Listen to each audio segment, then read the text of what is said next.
Forever. Dog.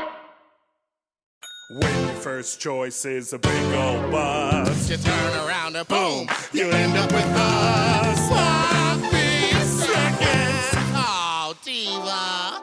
Our number is 213-536-9180. Our email is sloppysecondspod@gmail.com. Now on with the show. Are you ready for some sloppy seconds, you stupid little fucks, you nasty little fucks, you stupid, dirty little fucks? Super Bowl. It happened. I'm Big Dipper and that's Meatball, and welcome to Sloppy Seconds with Big Dipper and Meatball. Did you ever play football as a child? Yes. Tackle football? Yes. I was on second string. And the one game that they put me in to play, my mom left because she was so embarrassed. I ran at a guy and he was so big and I just hit him and fell backwards. And my mom sent me a message that said, you could take the bus back. No. Yeah. Really? She didn't want to stay for that. And what sound did you make when you fell backwards after you got it? I think I got winded. I think there was a moment where I had to pull it together and get up. In high school, I played volleyball and I was really into it because... And your parents questioned your sexuality. From the very beginning, baby. No, actually, when I was born in 1985 and the Bears won the Super Bowl that year. And I am from Chicago, so we was, a whole lot of hoopla. So as a kid, I was very chubby, always been chubby. And they put me, I own it. I own my chubbiness. They put me in this little jersey. And the one of the players, this is how much I know about sports. One of the players, whose real name I don't know, had a nickname. They called him the refrigerator. They called him the fridge because he was so big and square and he would tackle people. And so my nickname as a baby was the fridge. Aww. Sports. Mine was Big Bird because I had jaundice. So I was yellow. Really? Yes. I have a few other questions about your childhood, which we're going to get into because it connects to a question I have for our guest. Oh, okay. Yeah. So when we I come will back, say one thing very quickly, though. I didn't realize that on 23andMe you could be find connected family members. Oh, yeah. And I've just found my family, my genetic biological family? Yeah, biological family on there. They're all on there. 2 days ago. I haven't sent messages or anything. I just wanted to see what they look like, and I was like, oh yeah, that's definitely them. Are we going to cry about it and do a podcast about it? Oh no, I think that's the furthest I'm going. Oh, just to know that they just want to assign that they exist and see what they look like. But I don't want any contact. What kind of photo did you upload to 23andMe? I didn't put a photo in, so they'll never know. Also, I'm sure that they're looking at the family tree and are what the fuck is happening? Because they all have the same last name. And then there's just one random dot off to the side that's my name. Which family did you look up, mom or dad? It's both of them. Oh, they both did it? Yeah. Wow, that's really intense. Isn't that weird? And Michael really wants me to go digging, and I was like, I'm not there. Yeah. Anyway, let's go to a break. Let's buy a bed.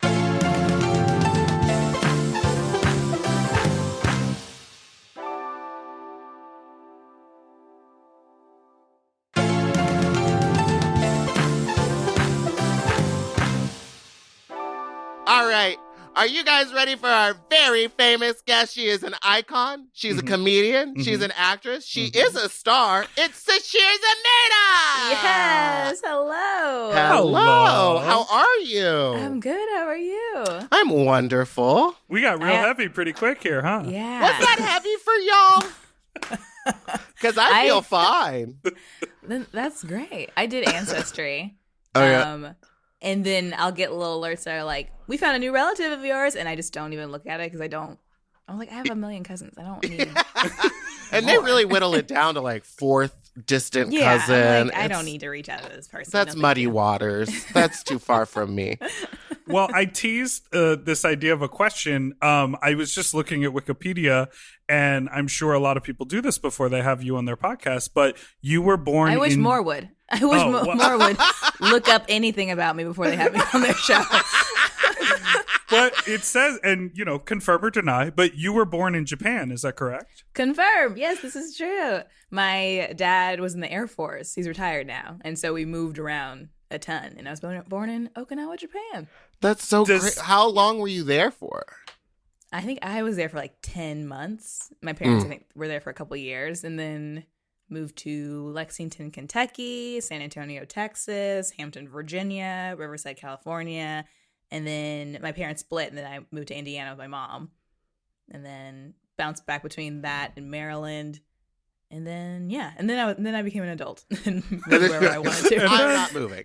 I took things into my own head. Because, Meatball, you moved around a lot, too, as a kid, right? Yeah, very similar, almost. Like, we were moving, like, every 5 years. So, I found, like, as an adult now, I feel like after around 5 years of living somewhere, I'm ready to uproot and just go. Absolutely. Do you have that same? Yeah, it's better now. But, I mean, honestly, when I moved to Virginia for college, after 2 years, I was like, I gotta still be here? Like, there's 2 more years here? Oh my God. And now, so I told you before, I'm getting a house, and I'm very excited to actually be somewhere for a long time. Yeah. I've been in different apartments for like 2 years at a time, or 1 year, or, you know, just like little chunks, and I'm just ready to actually put down roots. And I think that's just coming with age. I'm just getting older, and I'm just tired. I want to sit down. Do you have dual citizenship? Is that how that works if you're born somewhere? Unfortunately not. I wish. I was born on an Air Force base, so it was like technically American soil. Wow. Yeah. I can still run for president. Good. I forgot about that rule, because that kind of doesn't make any sense. I mean, it makes sense, a lot but of it's rules like... in our world don't make Truly. Yeah. Okay, so this is here's a controversial question. Okay. How's your 2021 going so far? Because I feel like some people are, obviously this is like a very unprecedented, wild time, but some people are thriving in this moment. So I feel like you're a thriver. Yeah, are you thriving? I am thriving. Yeah, and I sometimes feel bad for saying that, but I am having a really great time. And we need that, though. We need that message out of the world. Everyone else the has joy. been very down. Okay, good. Yeah. Also, my 2021 is starting off like gangbusters. Just like I'm shooting an ABC show right now. It's going to premiere in April, called Home Economics. Check it out when it comes out.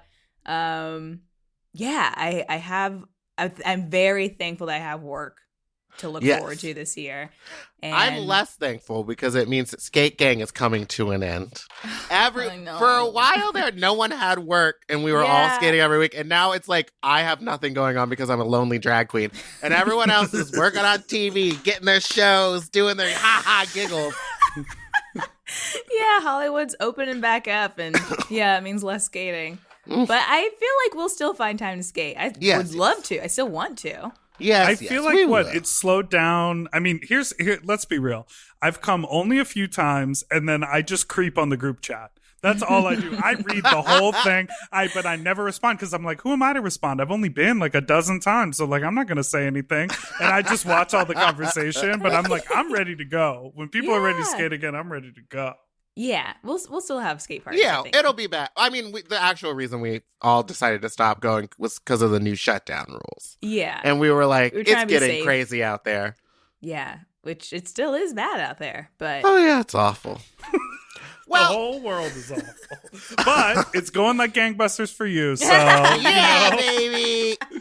What's it like working? I was looking at Michelle Buteau's, like, she did sort of like a story about she's on the show. They're doing a TV show version of First Wives Club with Jill Scott and her. Yeah. And she was sort of outlining all of the safety precautions. She sits in like a little bubble while she's waiting. Is it very wild, or have you like adjusted to what like set life? I'm still adjusting it. I mean, I feel very safe because there's so many people making sure we're all doing the right thing and abiding by the precautions. And so everyone who is near an actor, like the actors, we need to not have our mask on sometimes because we are acting. Yeah. But everyone who's around us is wearing face masks and shields and like doing their best to cover up their stuff.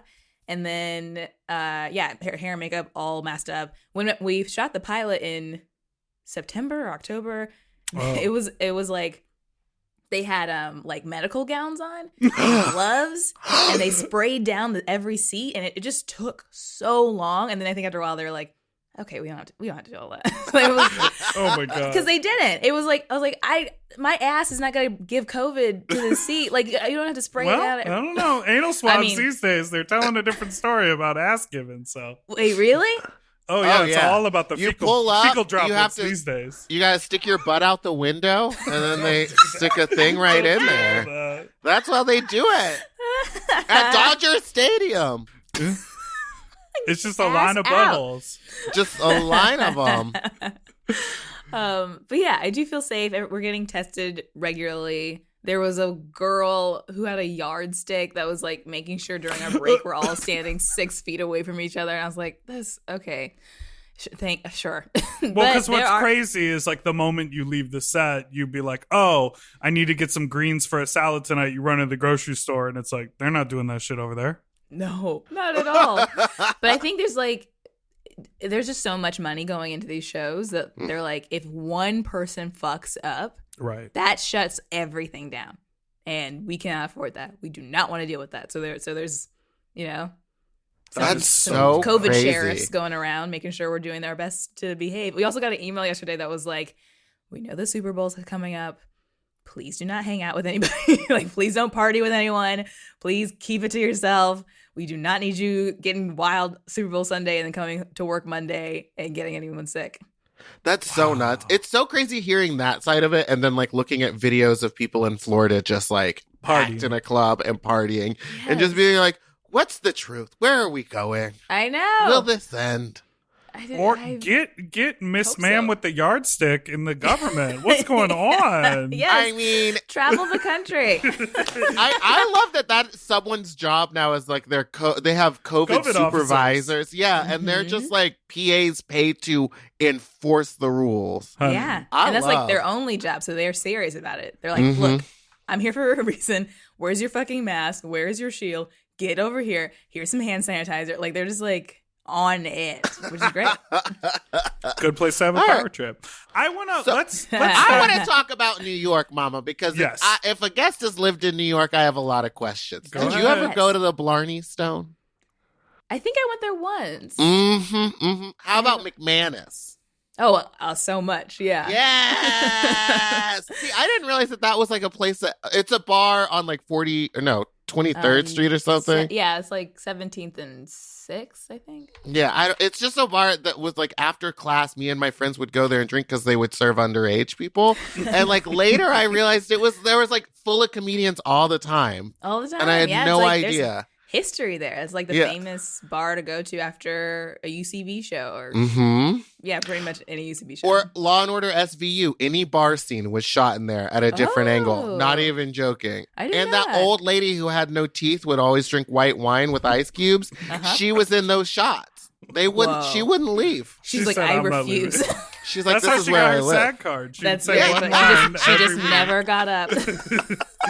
I remember the first time I met teenagers from New York. I did like a summer theater camp, and I met these like 17-year-olds, and they were like hanging out, and they're asking like, what do you do on the weekends or whatever. It's like, oh, we watch movies at people's houses, or we like order wings. Like I don't know. I'm in high school. Nerd.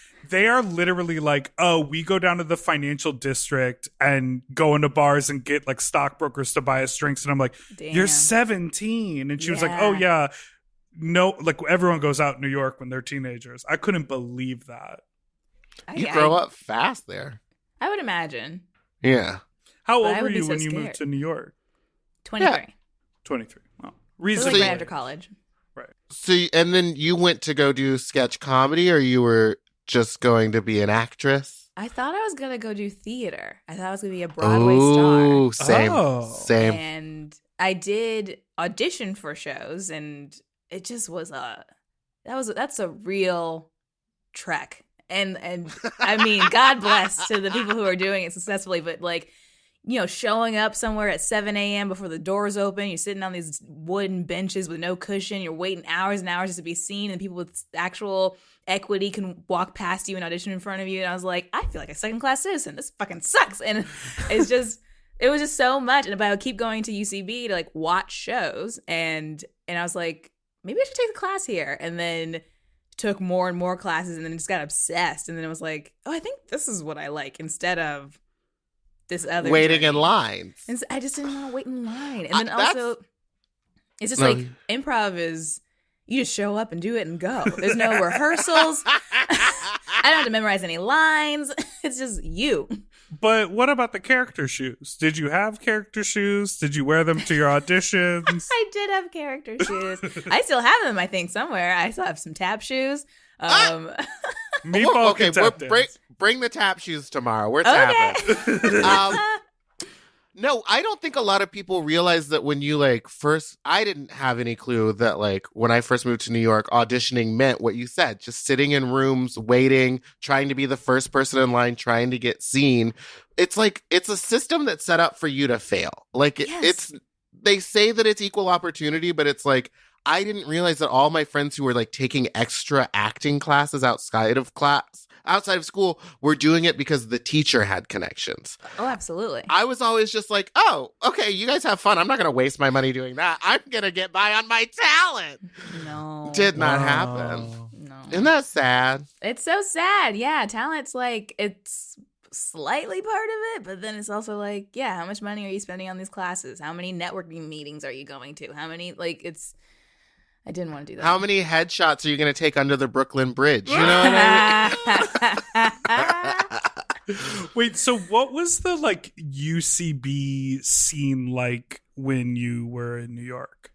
Oh, That was like, I started in 2009 and it was fun. I mean, it was just like, it just felt like very anything goes here. Mm-hmm. If you want to put up a show about all the fruit that you love at a grocery store, you can do that here. You know, there was no like, there needs to be a mission. I mean, and maybe I'm being lofty. Maybe there was, because I feel like the more people like that were aware that you can get careers from being a performer at UCB, or like, you know, that is how I got my manager. That's how I got my commercial agent, because they saw me on stage there. Mm-hmm. But that's not why I was doing it. I was like there because it was just fun, and I was making a lot of friends there. I met Nicole Byer at UCB. Like, Right. I was making lifelong friendships, and I was like, this is just great. And then icing on the cake was, oh, I'm also like getting work from this. That's awesome. But I feel Right. like there are some people that,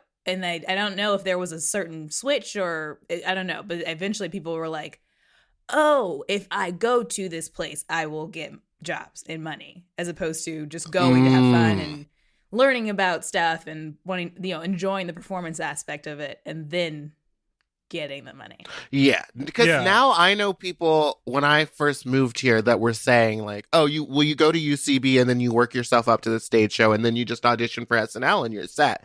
And I was like, that seems too very easy. promising. The ladder seems too easy to climb. Yeah, it's just 4 steps. Yeah, and just like a couple $100 and you're a star.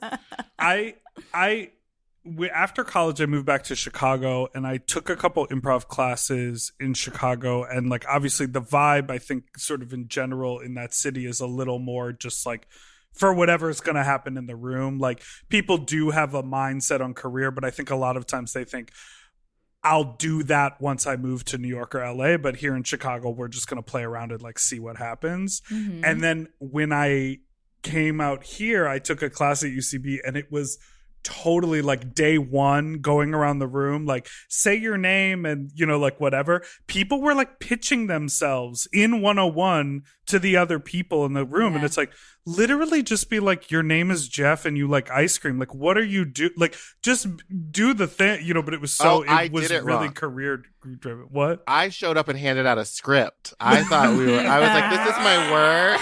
We're doing a Are we read-through? mounting this today? So what made you eventually move to LA from New York? Was it work related? Yeah, Or were you just I like, was getting. I'm ready? Yeah, I think both, honestly. I was in New York for 9 years, and I Wow.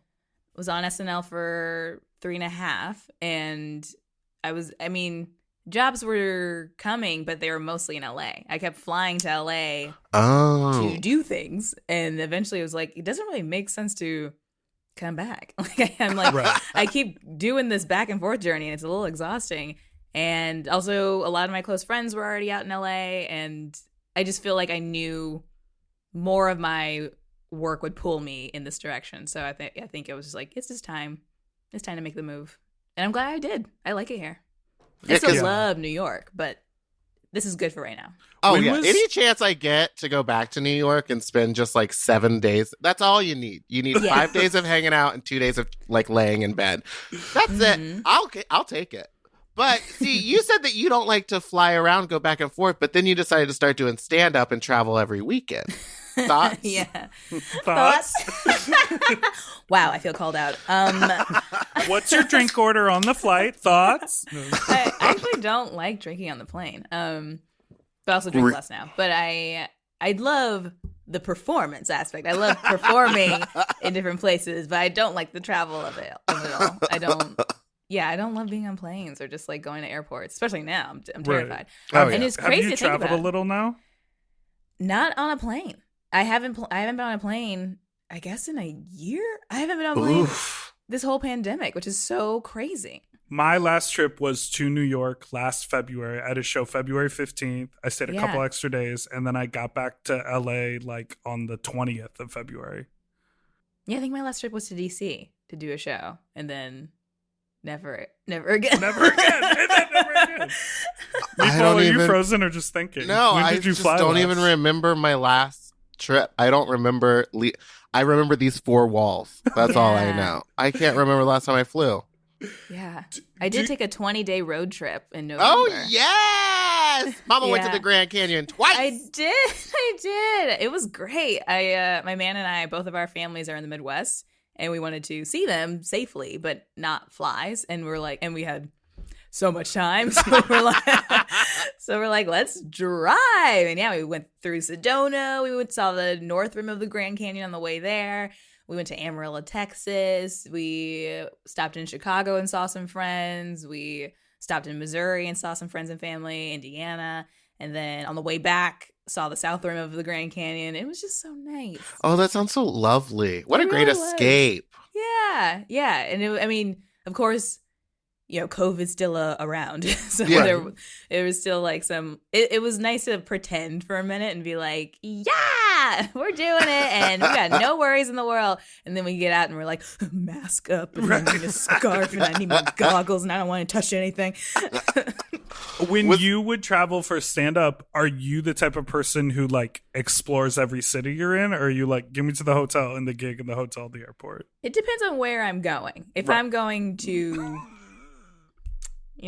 some random town in Ohio. Say it. Bloomington, Indiana. We know. No, actually, I love Bloomington, Indiana is nice. And they have that great comedy club, and they book Yes. people all the time. Yeah, no, Bloomington's fun. Yeah. I would explore that. But yeah, some towns it's just like, it just doesn't. And I try to look stuff up. I'm like, what are the good restaurants? Are there thrift stores around I can shop at? What are things to do here? And sometimes the Google says nothing. And then I'm like, well, a hotel for me then. I guess I will just get room service and stay inside. Google's like, sorry, girl. It's, Sorry, did you mean LA? Did you mean somewhere at home? I'm definitely going to stop taking that stuff for granted because when I traveled, I would sit in the hotel room no matter where I was because I was like, I'm tired. I'm a star. I don't need this. Mm-hmm. Now I'm going to hit the streets. I'm going to take it to the streets. Take it to the streets. I'm going to eat local. Yeah. You talking about the men? I'm just kidding. How dare you? We're going to take a... And on that, we'll take a break.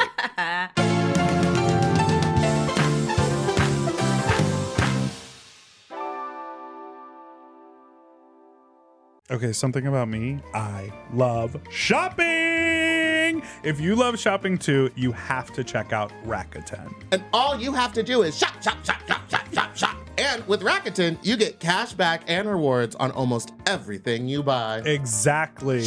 Homeware, daily essentials, jeans. We're talking eBay, CVS, and even Levi's. Ooh, so I can buy a vintage couch, tons of paper towels, and grab a new pair of jeans and still get cash back. And that's not all. You can even stack those rewards on top of sales and coupons. But Big Dipper, how does this magic work? Well, I'll tell you. Rakuten is paid by partner stores to send them shoppers, and then Rakuten passes on some of that money to you, the member. Rakuten is so real for that. Plus, Rakuten has 17 million members who are already saving. Don't you want to become one of them? Join for free at Rakuten.com or download the Rakuten app and start saving money now. That's Rakuten.com or download the Rakuten app today. We all have days when we want to eat well, but just don't have the time or the energy to plan, shop, and cook. That's exactly where Factor comes in. They deliver fully prepared meals designed by dietitians and crafted by chefs right to your door. With Factor, you can stay on track with your nutrition goals, whether that's high protein, balanced meals, or overall wellness, without any extra effort. The meals are fresh, never frozen, and ready in just 2 minutes, which makes it easy to fit into your routine. You know, I love coming home after a long day and having a tasty and filling Factor meal. It's waiting for me, and I don't have to worry about shopping. It's quick and easy, and one less thing I need to think about when I get home. You know, I'm feral for fish right now, and I always get my fix with Factor.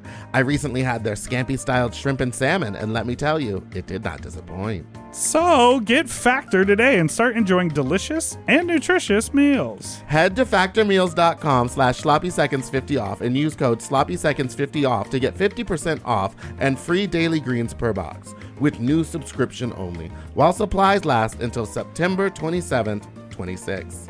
See website for more details. That's factormeals.com/sloppyseconds50, like the number, off. Sloppy Seconds 50 off. Do you want to improve your sleep? Well, listen up and get a Helix. Whether you sleep on your side, your back, your stomach, Helix makes premium mattresses that are designed to fit your specific sleep style. You know, now that it's spring, why not upgrade your sleep game and get a Helix mattress? And you know what? What? I can guarantee you that they have a mattress for you with over 20 different styles and models for you to sleep on. I love sleep. I can't get enough of it. And I love my Helix mattress. So ever since I got the big and tall, I know we go on and on about it, but it's a perfect fit for me. I haven't had a mattress before that I was able to select a model from, and I'm so happy I got to do that with Helix. And I, too, have the big and tall model, and it's perfect for my big and tall body. I loved it so much, I got a second one from a guest room. True. Yes, baby. And the people are sleeping great in there when they eventually do sleep in there. Best of all, Helix delivers right to your door with free shipping in the US, and you can get 120-night sleep trial to make sure that it's right for you. You also get peace of mind because Helix mattresses are backed by a limited lifetime warranty and have been recognized by experts at places like Forbes and Wired. And me. I am a sleep expert too. Period. Go to helixsleep.com/sloppy to get up to 27% off site-wide during their Memorial Day sale. That's helixsleep.com/sloppy, and make sure you enter sloppy seconds after checkout so that they know that we sent you. helixsleep.com/sloppy. Get yourself a Helix.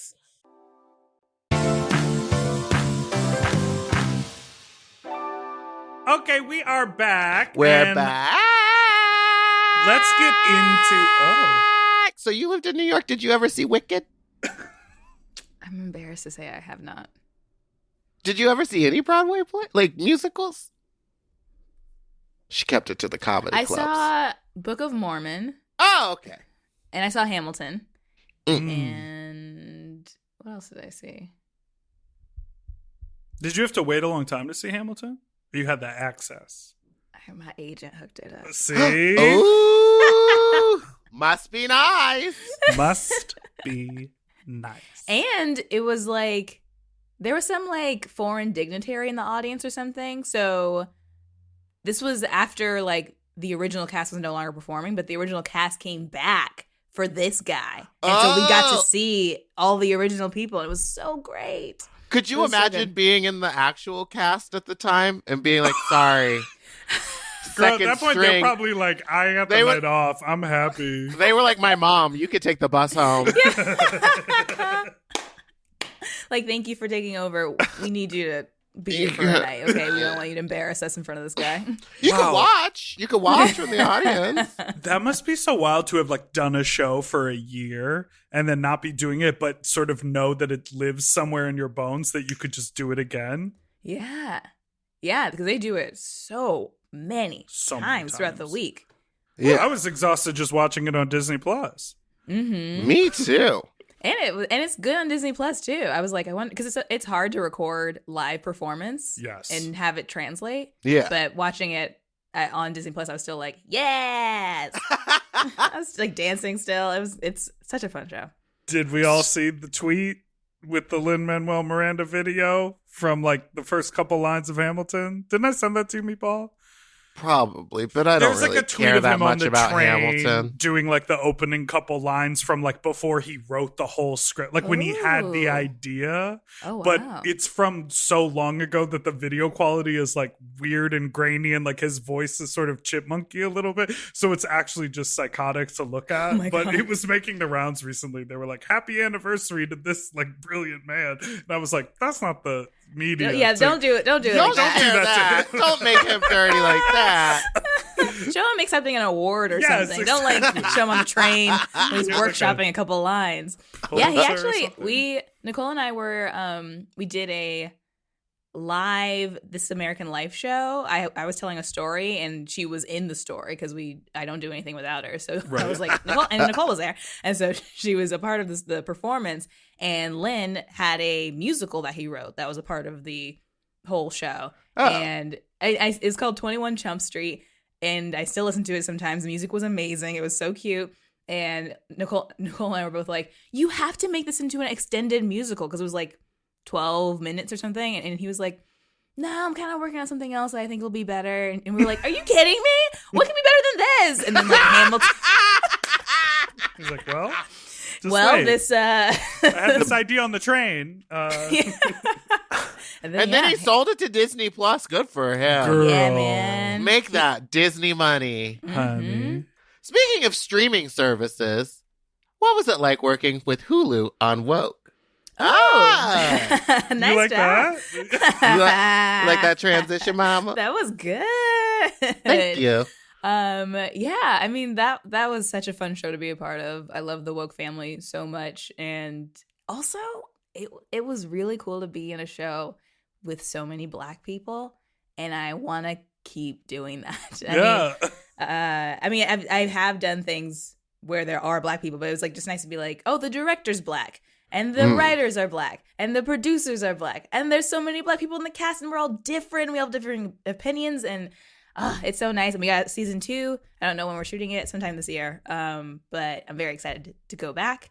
And yeah, it's just like nice to be a part of a show that doesn't shy away from taboo topics that Right. involve race and but also like isn't trying to be right all the time. Yeah. Yeah. That's so cool. I didn't even realize that it was all, like, everyone involved was Black. That must have been such a nice experience to walk in and be like, okay, I don't have to do anything extra here. Yeah, it really is. I mean, of course, you know, we had some white people. They won't let us have a show without some white people, but Yeah. but a lot of color was there, and I really appreciated it. Because yeah, it's just like there's no code switching. Yes. We just There's no get it. extra work of, like, having to make other people feel comfortable. You're all just there. Absolutely. Oh, I love that. Yeah. I wish drag queens were like that. Yeah. What, didn't code switch? Well, Didn't just need to weren't code all switch? What are you white. talking- Oh. Weren't all white. Yeah. Yeah. Who I loved on that show was T. Murph, who played Oh, Clovis. he's great. Also I had- from Chicago. Yes, and I had never heard of. I sort of, you know, after watching the show, I was like, "Who is this?" I never heard of him. He was so charming to me, and I just like loved how like interesting his character was. Like so many. I don't know. I really enjoyed that show. Enjoyed the writing. Yeah, too. and that's like also what I mean about the differing characters, because like I feel like usually there's one Black character on a show and that they're responsible for the opinion of the race. Right. And like T. Murph, his character in the show was so uninterested in being woke. He was like, woke equals broke. I'm not trying to do all that. I'm trying to sell these sneakers and like live my life. Where Lamorne's character is like analyzing everything. He's going through this journey of like, you know, how is my art like communicating my thoughts to the audience, and is my audience too white and this and that. And my character is very woke and is very much like, we need to use our voices to tell the people what they need to do to change our society. But sometimes that's not right either. So it's like, I just love seeing the varying opinions of these people who are all from the same community, but we don't all have to think the same thing. Right. Oh, yeah. That's so cool. Yeah. And Nicole's character was a 40 ounce. A 40 ounce of alcohol. But what was so amazing, so if you haven't seen the show, without, spoiling or giving it away, there are a lot of inanimate objects that sort of become these animated things that have voices. And it was so fun to recognize so many like really recognizable comedic voices throughout the show, which was like incredible. And and it is funny that you talk about that you don't do anything without Nicole, because you also have your podcast with Nicole. Oh yes, best friends. Yeah. We Earwolf approached us because they saw us at someone saw us at an improv show and was like, this dynamic is great. Something should happen. Let's think of a podcast idea. And we honestly could not think of an idea. We were like, I don't know. We don't want to like do a thing. We can't think of a theme. We're like, what if we just talk? So we truly just talk. And it is, I guess the theme would be friendship. So we do answer people's questions on friendship. Like people call in with advice or are looking for advice, and we try to give it as best we can. Sometimes we don't know the answer because we're not like licensed professionals, but we're like, this is a thing that we've been through. Here's the answer. Hope it works. That is the thing that I love. Like when Meatball and I started this show, I feel like we were like, oh yeah, and then we'll do advice. It's like, we're not fucking qualified. It's like the moment anyone gets a podcast, it's like, oh, we'll do an advice section. Yes. Listen, my voice has got to get out there. People need to hear this opinion. Sometimes we surprise ourselves with good answers because we are both like very much on the self-care kick and we're doing a lot of therapy and stuff. So sometimes we do have answers where we're like, oh, look at us. But sometimes, like recently we got stumped because someone was like, my friend's fiance, I found out, like supported the insurrection and is like big into Trump. And I didn't know that until I like went to his Facebook recently. And we were like, okay, that is bad, and I don't know what I would. I don't know. Can you give us a follow up? What we just like didn't know what to say. We're like, that does. I mean, I think ultimately we said maybe talk to your friend and see what she thinks about it, because you don't want to cut her off without having a conversation at all, and like you don't know what's going on in their relationship. Maybe the friend is like, yeah, I hate that part about him, but we're working through it or whatever. I don't know, but it is. Fuck. That's scary. Yes. I don't know. I'm stumped. It's so crazy because you always think like, oh yeah, that's like a no, like you're and then when people actually just give you the little bit of backstory, it's like, oh, well, this person is the live-in nurse for my mother who's had cancer for 3 years. And it's her husband picks her up every day in the car with a Confederate flag on the back. And you're like, okay, well, how do, and then they're like, and the nursing service only pays for it's like all of a sudden all these layers. And you're like, this needs to be a black and white, like yes or no answer. It is black and white, baby. The human experience becomes so like there's so many strings that pull. It becomes really challenging to give people advice. Sometimes you're just like, oh, and then take away my mother's health care. I don't like, what do I do? Whatever. That's a random, made up thing, but we've had that. Oh, I was very worried for your mother. No, my mother's fine.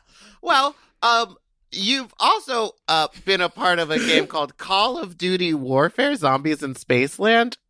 Do you remember doing this? I do remember doing this. I put this on here because Meatball voiced a video game voiced character a Ninja too. Turtle.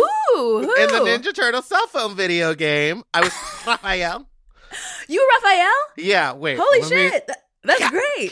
I can't do the voice anymore. I was so young. Supple chords back then, you know? That's awesome. What was it like doing that? Because I had to put on the green screen suit and like with the Whoa. dots, and I had to do some of that stuff. And then they Yeah. realized that I didn't have the body type. They're like, just the voice. So just the voice. Not for the Call of Duty game. I didn't have to put on a suit, but I did for NBA 2K. It had, What? You're in NBA 2K and you haven't told Michael? What position did you play? I thought I did. Oh, maybe you did. What position did I play? I was a center. I was supposed to be the PR person of the main character, but my man played the whole game, and he did see me like down the hallway talking to a player, but I never interacted with the main character. So I think they may have lifted my storyline out of the whole game. Oh, no. Unless there's like a different level you get to that you see me, but we have yet to see my character, and he's played this game a lot. Do So- I not understand video games anymore? You were the PR agent. Oh, this is a whole It's epic tale. It's a mess. Okay, NBA 2K is a game where you can play basketball where you can either be a player who is in the league and you do things like take sponsorships, talk to your manager, go to the locker room, buy clothes. Like, it's not just the game. Or you could be a team manager where you do the thing where you trade players and do all this. You can also play online, which Michael and her man play online together all the time. Yeah. And I'm happy about it, but apparently you don't like it when he's on there. No, I do. love I it. do. I mean, it was hard during the pandemic because I was like, is this going to be every day? You were just going to be online talking to people not here in real life all the time? But now I'm understanding that, like, it is filling a need that he needs because he can't play basketball outside with people, and he still has that itch to scratch, and also like wants to be aggro and yell and scream and stuff. And if he did that to me, I would cry. So like he needs to do that with other people who enjoy that stuff. So I'm getting better at being like, okay, you do need time to do that. But for a minute there, I was like, this feels like you're ignoring me, and it feels like you hate me, and it feels like you are not paying attention to what's happening in this house. But that's not the case. No. Yeah. Well, what I did was to get some interaction is I bought a carpet that's a basketball court and then got a little tiny basketball hoop to put on the closet door in the bedroom. So that way he could still get the feeling of playing, but while having a conversation with me. That's cute. It's not a joke. There's a basketball carpet in my bedroom. It's such a mess. That's really cute. But Maybe then I'll do something sometimes like I'm that. like, you better get online and play with your little internet friends. I don't want to hear from you. Please leave me alone. No, it is good for him to play sometimes. He like, it's also like a stress reliever for him. And yesterday he was like stressed out and was like, oh, I was gonna play video games, but then you came home and we had to eat dinner, and I was like, well, just play right now, please. It's like I don't want this anymore. Please play video games. If that's gonna make you happy, please do that. That is so wild. I'm like literally thinking, I had a Game Boy that I played Tetris on when I was 12, and that's it. I know nothing about that video Games game are world. really So complicated intense, right? now. Yeah. Actually, the Call of Duty one. So which is called Call of Duty Infinite Warfare, which means the war lasts forever. Zombies in Spaceland. So not only is it in space, but zombies, and it will last forever. Please continue. And when you got that breakdown, you said, yes. I'll do it. And call me Sally. I'm ready to go. Well, the zombie part is like a section of the game. It's one of I still don't really understand it. I think you have to get to a certain part, and then eventually you can play this zombie part, and I think you can play it online. I don't know, but so it's not a part of the main game, and the main game is still very Call of Duty, where you're shooting people and it's a lot. And so my man started playing that so we could see my part, and the whole thing starts with your character like jumping down a hole or like off a cliff or something, and then you take a knife and like stab it through another person's head, and you just watch the life leave their eyes. Oh my God. And I was like, oh, okay, that's enough. I don't need to see what I'm doing. So I still don't know what I do in this video game. We truly stopped. I was like, I can't. And he couldn't either. We were like, this is way too That's violent. gruesome. Are you kidding me? And the humans that they've created, they look very realistic. It's not like you're watching a cartoon. Like, you can tell it's not real life, but it is so close to real life that you're like, I'm actually watching humans die. Yeah. And I don't want to get used to that. Yeah, That's that's true, like that's bring true. back Princess Peach and the Mario Kart, because that's what I Yeah. want to see. Yeah, did you ever Yeah. play video games? Were you a video I game played person? Sonic. I've had a Sega. Oh, yeah. God, the collecting of the coins, that sound effect Yeah. was very satisfying. Ding. Great music in that game, too. Oh, yeah. I also liked playing as Tails, even though she couldn't go as fast. I Tails just was like to great. fly. Yeah. I was just showing Meatball this. I downloaded that game off of Instagram where you have to walk in the high heels. Have you seen that sponsored post? I have not. Oh, my God. I didn't pay it's for it, all so there are I ads see. playing. Hold on. But it's- yeah, you just describe it. wear high heels, and as you're like running down this pathway, you collect more high heels to get taller. Whoa. And then you'll like jump over stuff and do the splits. But I think it's marketed towards me because Oh, on my ads, you oh, fell. you lost. I On lost my so ads, it bad. has a RuPaul song playing. Sped And up mine in has the Nicki background. Minaj. It had a Oh. Megatron remix, which is why I bought it. I was like, this remix is fire. And then when you play it, it doesn't even have the music on it. Oh, No. interesting. These ads are funny. I get ads that are like, "Hey, girl, you want to get a slimmer waist and a bigger butt?" And I'm like, I don't know what I'm clicking on to get these things. I don't Yeah. think I'm clicking on weight loss things. I mean, I guess I'm clicking on workout videos, so maybe that's it. But like, yeah, occasionally I'll get those that are I'd like a couple of those, but you also don't follow anybody and are not on Instagram at all, basically. I mean, you're Yeah. on there, but you don't like use it. Why Yeah. is that? You just What? don't love it? I do love Instagram. I Do you constantly love look at corporate memes. America? That's what we need to know. Yes, I want to support big businesses.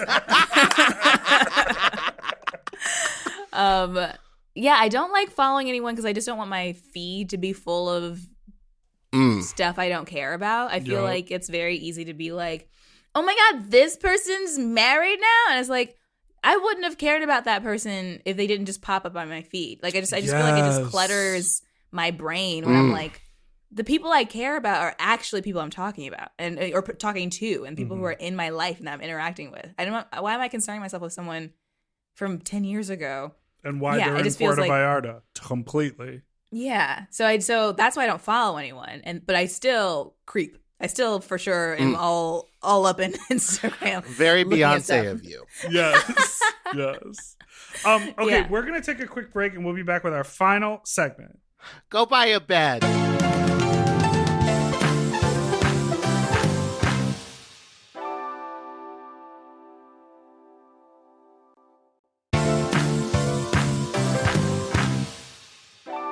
We're back! And that was from Legally Blonde. No, that sounded like the start of that Gershwin song. You know what I'm talking about? Oh, yeah! That's at the beginning of... Do it with what? your mouth. Let me hear.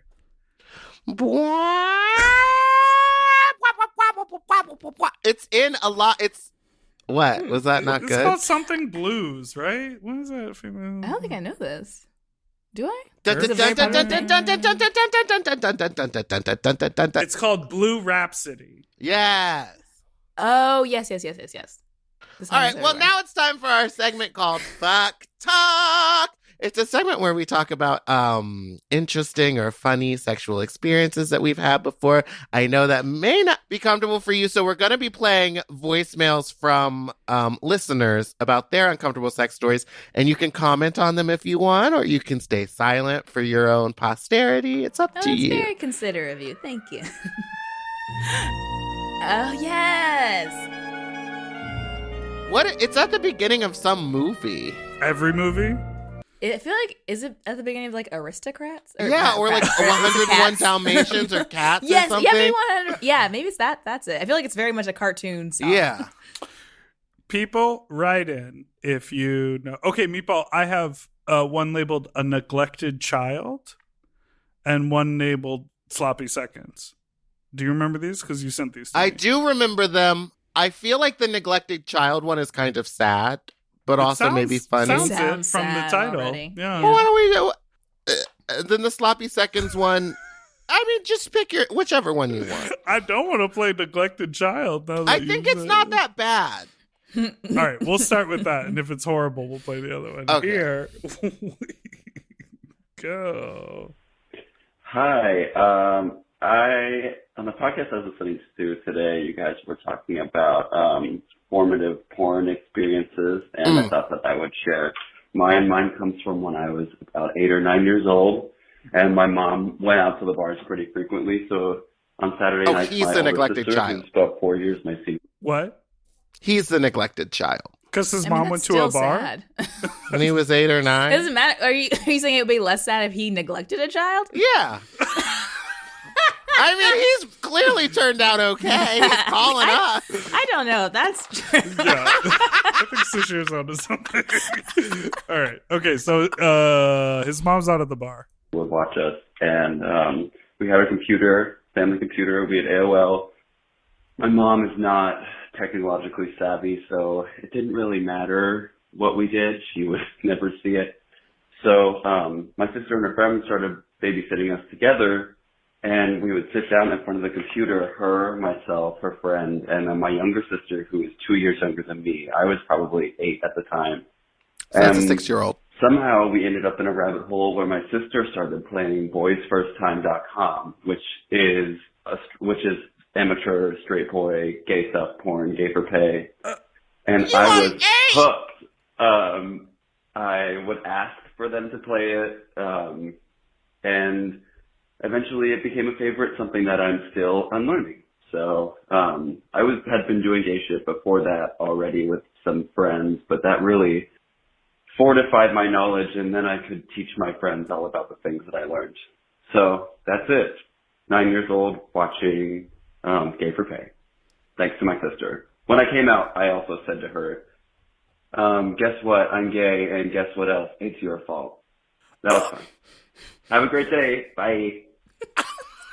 Well, you can get 10% off BetterHelp going to betterhelp.com/sloppy. Thoughts? Thoughts? That seems so young. It That does is seem young.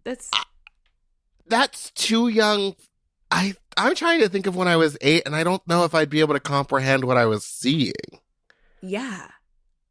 What's crazy is I feel like we all have that moment in our own sort of development where we're like, oh, I was doing that at 12 or I was doing that at 13. And then if you think 1 year back, you're like, 1 year back, I was a child. Like that moment, like when you sort of like when your brain clicks over to like, I can look at something sexual or look at something violent and it doesn't terrorize me for the rest of the day. So I think, maybe he had that young, like maybe, Yeah. but it's also wild, that whole idea of like group porn viewership is a Me very and my wild. sisters watching Gay porn. Also, his sister being like, "I've got a website for you." Yeah, that was her idea. That's where it reminds me of that Vine. Do you remember that Vine of that little girl with the iPad watching two boys kissing? And her Oh, and sister's she like, loved "What it, are you right? watching?" And she's like, "Please don't tell mom." Oh, yes, I do remember that. Don't tell mom. It's like that. It's like maybe they were more intrigued by the idea of like two men and not seeing that at all publicly ever. Yeah, I'm sure they definitely didn't see it on TV. So they're just probably like, oh, this is something new. I remember being young and like making a Sims family and realizing that you could make two dads. Oh. And like having a neighborhood of like two dads, two moms, like three parents, like you could do whatever. And that was the first time I was like, oh, maybe that's something I could do. Yeah. I didn't learn that from gay porn though. The only sort of similar experience I have in my life is with the film Chucky. Oh, really? No. When I was very young, some neighborhood kids were babysitting me, and I was staying at the house, and they showed us the film Chucky, and I must have been 6 years old, and I was traumatized. Like, I was too young to have watched it, and it had a negative experience for me. But, yeah, I don't know. I thought that you were going to be like, because I watched Chucky, now I kill people. I thought that was going to be... Or you thought I was going to be sexually attracted to Yeah. gingers? So, I'm only sexually attracted to dolls. Dolls. Well, don't put it past me. That was a wild story. Very, very thought-provoking. Yeah, I can't remember how old I was, but I do remember being young, seeing a porn that it was like softcore, and I feel like it was on Cinemax or something. It was like Electra in space, and it was like a woman, an alien woman who looked human, trying to figure out what the heck's going on Earth. And so she comes to Earth to fuck different people on the planet to really just get research. And I don't really remember actual sex happening, but I do remember she like was getting a bath and two women were like bathing her and like rubbing on her body and then also getting her off. And then it was a lot of people doing things to her as opposed to like any fucking happening. But I remember being like, I'm not supposed to watch this, but this is fun. oh my gosh. I remember watching like Cinemax videos after dark, and it was just always like women getting out of pools and then like men just touching them, and then that would be the scene. And I was always bodies. like, sex seems so interesting. Just touching and holding. A lot of feeling. This is a very deep-seated childhood memory of mine. Anytime, I'm like, don't worry. Anytime I imagined sex as a young kid, it was always green lighting. Like, Whoa. so green. And you would think red. You would think like red lighting, like the silhouette challenge that everyone's doing. But to me, it was always, the whole room was green. Maybe like, you got the green light. Fucking's happening. Oh, I imagine That's consent what it is. from the very beginning. You invented consent. Yes. Wow. Should we do this other one? Sure. Hi, Big Dipper and Meatball. I first just want to start by saying thank you. I live in the middle of bumfuck nowhere, and nobody takes COVID seriously.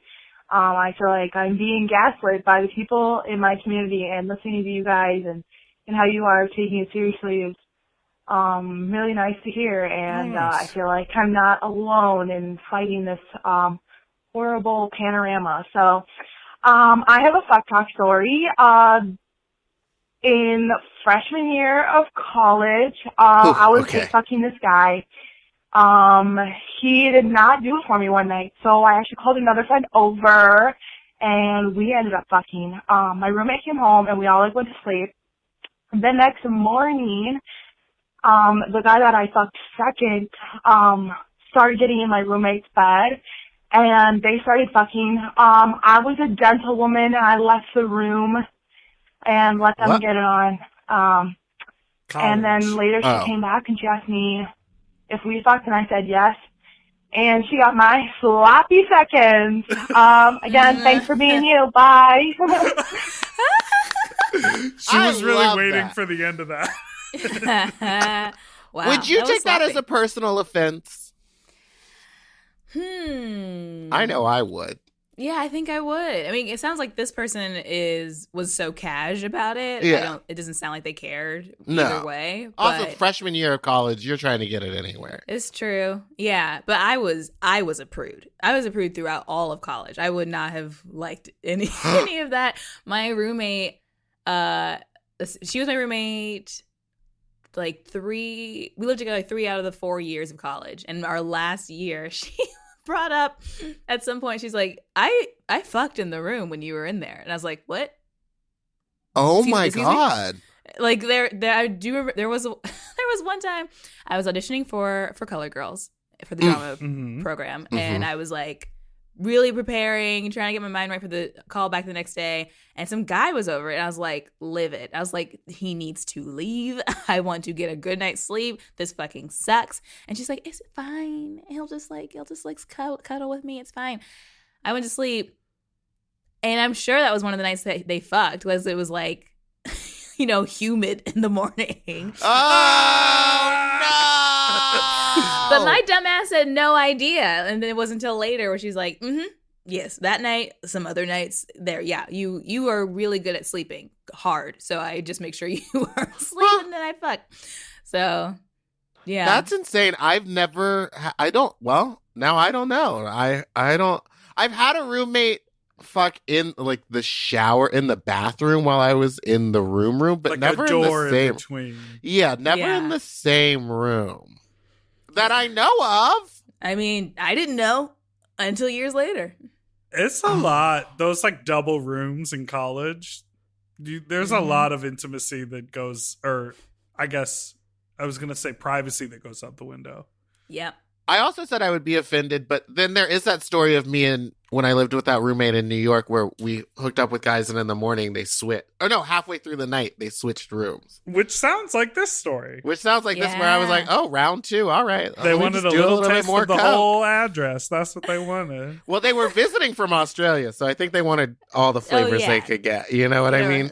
Yeah. Around the world experience. Yeah, it's not down under, but up over. That's what. Well, he got down under me. You know what I'm saying? Well, listen, we've made it to the end of the episode. Thank you so much for being with us today. Thank you, Sasheer. Pleasure. So fun. Where can everyone find you? I mean, you won't follow them back on Instagram, but you could get one. Follow me. I won't follow back. All my social media is at the Sheer Truth, THE Sheer Truth. I have a website. You know, nothing's happening right now, so there's nothing really to promote on the website, but it's sasheer.com, and I have pretty photos there. And that Kim Newman actually took. Oh, and yeah. Who's also in our skate gang. Yes. She's gone hardcore. She's like doing flips. And... I know. When we used to skate with her, we would take off our front little stoppers, and she would continually be like, "You can't skate like that." And she was like, "You're never going to be able to do a twist on top of this pike if you don't have those on." And we were like, "Kim, we're not all trying to go pro." You're like, we're trying to go in a circle. Kim's like, she's now grinding and jumping and doing spins and cartwheels over stuff. And I was like, I'm having a wonderful time skating on something flat. I'm just trying to turn around right now. Just trying to get from one direction to the next. So Home Economics comes out April 7th on ABC. If you haven't seen Woke, that's on Hulu. You know what other show I love? Robbie. Oh, thank you. Robbie is so fun. great. Yeah. Aesthetically, it is so stylized, like the way it's shot and the production design. It's really cool to sort of see something with that comedic voice, but also with such like a sort of, I don't want to say heavy handed because that sounds like it's like wrong, but it's such a thoughtful production design. I really enjoyed it. Well, thank you very much. I loved being a part of that. That was an amazing process, and it was just fun to shoot that. I think that's all on YouTube, right? That's where it's all on YouTube, on Comedy Central's YouTube page, and I think it's on the Comedy Central app as well. The Weeknd's on Hulu. What else is in my head? Spree is on Hulu. It's a thriller. It's a movie that's about social media and our relationship with social media. Mm-hmm. Follow me, don't follow you back. And your podcast. And my podcast, Best Friends with Nicole Byer. Every week, every Wednesday. See, you're blessed. You're booked. Honey, booked. Blessed and booked. Yes. I'm thriving through this pandemic. Thank you all so much for listening to Sloppy Seconds. You can follow us on Instagram at SloppyPod, or you can send us an email at sloppysecondspod@gmail.com, or you can call in with a fuck talk story to 213-536-9180. You can follow us on Instagram at Big Dipper Jelly and Spiciest Meatball, and Fat Drag Meatball on Twitter. Don't forget to subscribe and never miss an episode, which come out every Tuesday and Friday. Stay cool, Aristocats. I think it's 101 Dalmatians. Oh, yeah.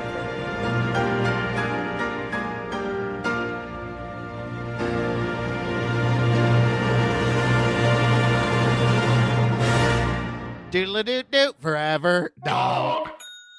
To listen to Sloppy Seconds ad-free and one day early, sign up for Forever Dog Plus at foreverdogpodcast.com/plus. Sloppy Seconds is produced by Forever Dog and Moguls of Media, a.k.a. Mom. Hosted by Big Dipper and Meatball. Music, editing, and sound design by William Pitts. Executive produced by Willem Belli, Alaska Thunderfuck, Joe Cilio, Brett Boehm, and Alex Ramsey. Our artwork was drawn by Christian Cimarroni. And our theme song was written by Mike Malarkey.